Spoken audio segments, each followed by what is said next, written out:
Assalomu alaykum. Akalar, sonlar yaxshimi, tuzimsizlar?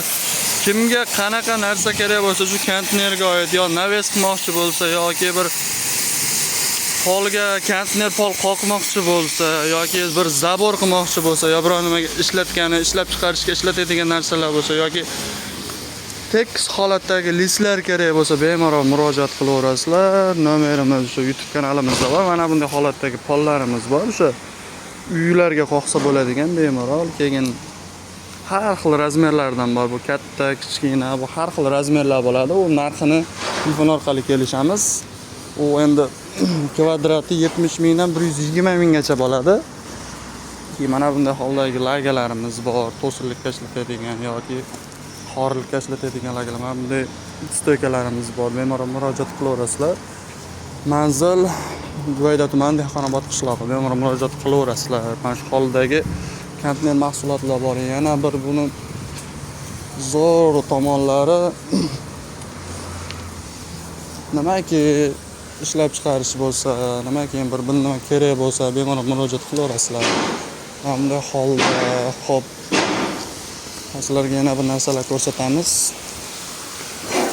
Mana bu listlarimiz mana bunaqa list bo'ladi. Holat shunaqalar bo'ladi. Bu ishlab chiqarish qilamiz yoki bir nimaga yasaymiz yo bochka qilamiz degan odamlar bemalol murojaat qilaverasizlar. Mana bunday holdagi narsalarimiz bor. Keyin mana bunday holda jodilarimiz bor. Jodilarimizning narxi 350 ming so'mdan uni narxini kelishamiz. Mana ko'rishingiz mumkin. Bemalol bu salafanni ham tirqadimi? O'zim olyapman. Mana ko'rib turishingiz mumkin mana.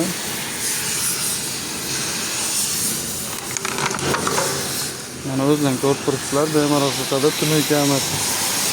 Nima kerak bo'lsa, mana shu holdagi narsalar bor. Mana yerda ishimiz qattiq ishlayapti. Mana bunday holdagi tomlar deslar bor, oxir deslarni. Nimaki og'ilga naves qilamiz deslar, nima qilish kerak bo'lsa, hamma narsa bor. To'sinliklarimiz bor. Mana bunday holdagi tashlasa bo'laveradi. Mana bu holda to'sini, mana bu narsa bor. Mana bu 6 ga 6miz bor. Buni ham xor sifatida ishlatsa ham bo'ladi. Nimaki ishlatsa bo'ladi. Keyin hamma materiallarimiz ham bor. Mana ustimizdan ishlashyapti. Mana bunday holatdagi qalinliklarimiz bor. Bu qalinlik 0.4 bo'ladi. Donasi 600 ming so'mdan chiqadi. Agar qovurg'asi bilan olaman degan odam bo'lsa 900 ming so'm chiqadi narxi. Endi uni dastavkasini kelishamiz. Mana bu holdagi 1 metrlarimiz bor. Hali latof-patof ichiga qo'yaman deganlar uchun bemalol kelaverasizlar, murojaat qilaverasizlar. Anaqa paddonlarimiz bor. Shlaka blokdagi oyoqlik qo'yadigan paddonlar bor. Bemalol mana 45 ga 85 bo'ladi razmeri. Bemalol murojaat qilaverasizlar, mana shu holatda bo'ladi. Shu konteynerga oid hamma mahsulotlarimiz bor. Bemalol murojaat qilaverasizlar. Nima kerak bo'lsa ishlayni bitirib beramiz.